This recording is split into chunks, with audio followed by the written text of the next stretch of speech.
చంద్రబాబు నాయుడు గారి విషయం వచ్చింది కాబట్టి అడుగుతున్నాను. ఆ టైంలో మీరు హైదరాబాద్కి సంబంధించినటువంటి ఐటీ సెక్టార్కి మీరు సలహాదారుగా కూడా పనిచేస్తారని కూడా తెలిసింది.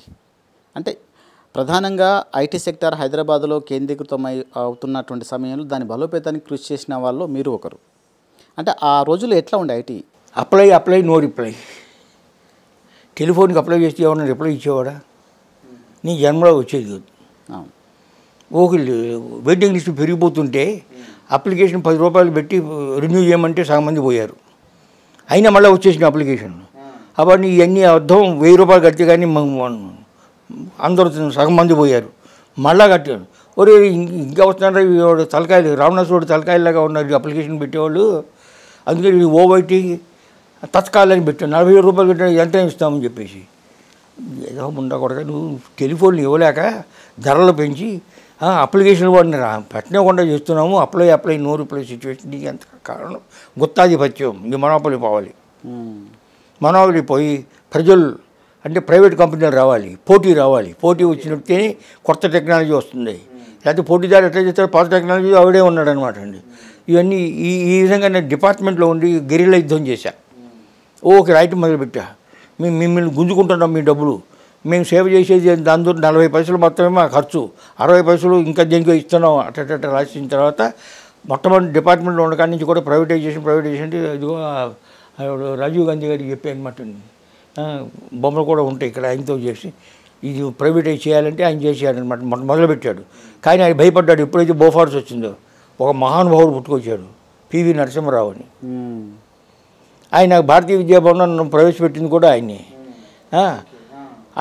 ఆయన ప్రధానమంత్రిగా ఉన్నప్పుడు హనుమాన్ రావయ్య అన్నాడు, నువ్వు ఓకే రాస్తున్నావు దీని గురించి, జరిగేది కాదు ప్రైవేటైజేషన్ అంటే, నువ్వు అమెరికన్ ఏజెంట్ అంటారు, అందుకని వేరే పద్ధతులు నువ్వు రాజుందో రాయి అన్నాడు.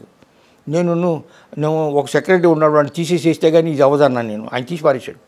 పివి నరసింహరావు కూడా అంత గొప్పవాడు అనమాట అండి. తీసి పారేసి విఠల్ అనేవారిని తీసుకొచ్చాడు సెక్రటరీ కింద. సో హనుమాన్ చౌదరిని విఠల్ గారు మీరంతా రాసింది మీరు రాస్తే ఏమై చూస్తే నిన్నేమో సిఐఏ ఏజెంట్ అంటారు, నన్నేమో వరల్డ్ బ్యాంక్ ఏజెంట్ అంటారు, ఇక్కడ పెట్టు అన్నాడు. ఎవరు? పివి నరసింహరావు గారు గొప్పవాడు. అన్నీ తీసేసి 13 చిన్ని పారాగ్రాఫుల్లో 2 పేజీల్లో రాశాడు నేషనల్ టెలికాం పాలసీ. మహానుభావుడు. ధర్మ విధులు ధర్మోత్తములు అని భారతాన్ని గురించి అన్నాడు కదా, తత్వ విధులు తత్వశాస్త్రం అన్నారు కదా. ఆ పివి నరసింహరావు గారు రాసినటువంటి నేషనల్ టెలికాం పాలసీ 1998 కమ్యూనిస్టులు అనుకున్నారు, క్యాపిటలిస్టులు అనుకున్నారు, నా బొట్టు వాడు ఇంకేదో అనుకున్నాం అనమాట అండి. అటువంటి మహానుభావుడు అయినా పివి నరసింహరావు. సో ఇది మొదలుపెట్టామన్నమాట. నేను ఇక్కడ జనరల్ మేనేజర్గా ఉన్నప్పుడు గామే టెలిఫోన్, ఘర్ మే రేడియో. నేను డిప్యూటీ డైరెక్టర్ జనరల్గా ఢిల్లీకి వెళ్ళాను. నేను హాత్ మే టెలిఫోన్, గామే ఇంటర్నెట్. అది అది చెప్పాలి, ఎవడో చేయలేరు ప్రైవేటైజేషన్. మా మంత్రి గారు గడ్గిల్ అని ఉండేవాడు, విఠలరావు గడ్గిల్. నేను ఒక్కడే మనిషి ఉన్నాడు చేయగలిగితే, రాజీవ్ గాంధీ అన్నాడు. అప్పుడు ఆయన కాంగ్రెస్ సెక్రటరీ. ఓకే.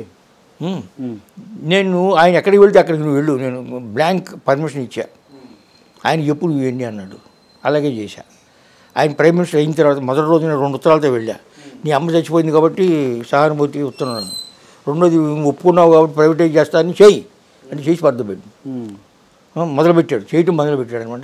అలా జరిగింది. అంటే టెలికమ్యూనికేషన్ వ్యవస్థ దాని యొక్క క్యారెక్టర్ మారిపోయింది. అది ఒక వాహిక. ఓకే. మన వాయిస్, మన దృశ్యము, రాసేది అన్నీ కూడా ఎలక్ట్రానిఫై చేస్తున్నాము. ఈ ఎలక్ట్రానిఫై చేసిన సిగ్నల్స్కి వాహిక ఉండాలి, రోడ్లు ఉండాలి. So telecommunication is not telephony, telecommunication is highway for electronified information. ఆ డెఫినేషన్ వల్ల నిర్వచనం యొక్క మహత్వం ఇది. అర్థమైందా? నిర్వచనం యొక్క మహత్వం ఏంటంటే telecom is not telephony, telephony is only one aspect. దృశ్యం, శ్రవణం, లేఖనం తర్వాత డేటా, వీటన్నీ కూడా ఎలక్ట్రిఫై చేసేస్తున్నాం మనం. ఎలక్ట్రిఫై చేసి ఎట్లా పంపించాలి? వాహనం ఉండాలి, వాహిక ఉండాలి. మనకు రోడ్లు ఉన్నాయి, రైల్వేస్ ఉన్నాయి, కెనాల్స్ ఉన్నాయి. అలా అదేవిధంగా శాటిలైట్ ఉంది, ఆప్టికల్ ఫైబర్ ఉంది, కోయాక్సియల్ కేబుల్ ఉంది, మైక్రోవేవ్ రేడియో ఉంది. ఇవన్నీ వాహికలు. సో ఈ వాహికల మీద ఈ ఇన్ఫర్మేషన్ అనేది ట్రాన్స్పోర్ట్ అవ్వాలి. దీనికి ఎందుకు వీలైంది? కంప్యూటర్లు వచ్చినాయి కాబట్టి, ఎలక్ట్రానిఫై చేస్తున్నాం కాబట్టి ఐసీటీస్, ఇన్ఫర్మేషన్ అండ్ కమ్యూనికేషన్ టెక్నాలజీ రెండు కలిసిపోయింది అనమాట. కలిసిపోయిన తర్వాత దీనికి వేరే లైసెన్స్ ఇద్దాం, దీనికి వేరే లైసెన్స్. రోడ్డు గవర్నమెంట్దే, మరి ఎన్ని ప్రైవేట్ వాళ్ళు ఉన్నాయి కదా. మీ కారు, నా కారు, లారీ, పీరి, గీతలు అన్నీ వెళ్తానే కదా. అదేవిధంగా వాహిక వేరు, వాహిక మీద ఏది వెళ్తుందో వేరు. ఇలా తయారు చేసి ఇది ఐటీ పాలసీ ఉండాలి. నన్ను చంద్రబాబు గారు పిలిచారనమాట అండి, నాకు అడ్వైజర్గా ఉండండి. నేను చూసి నేను రాను, నీ మామను చూసి వస్తాను నేను. మీ మామ అంటే నాకు గౌరవం, ఆయన నాకు గౌరవం ఇచ్చాడు. కాబట్టి నేను అందుకని ఐటీకి వెళ్తే నేను ఆయన చేసి పిచ్చబోలని చెప్పేవాడిని. ఈ విషయాలు చెప్పొద్దు అనేవాడు. నీ విషయాలు నువ్వు వినవలసింది బాధ్యత నీది.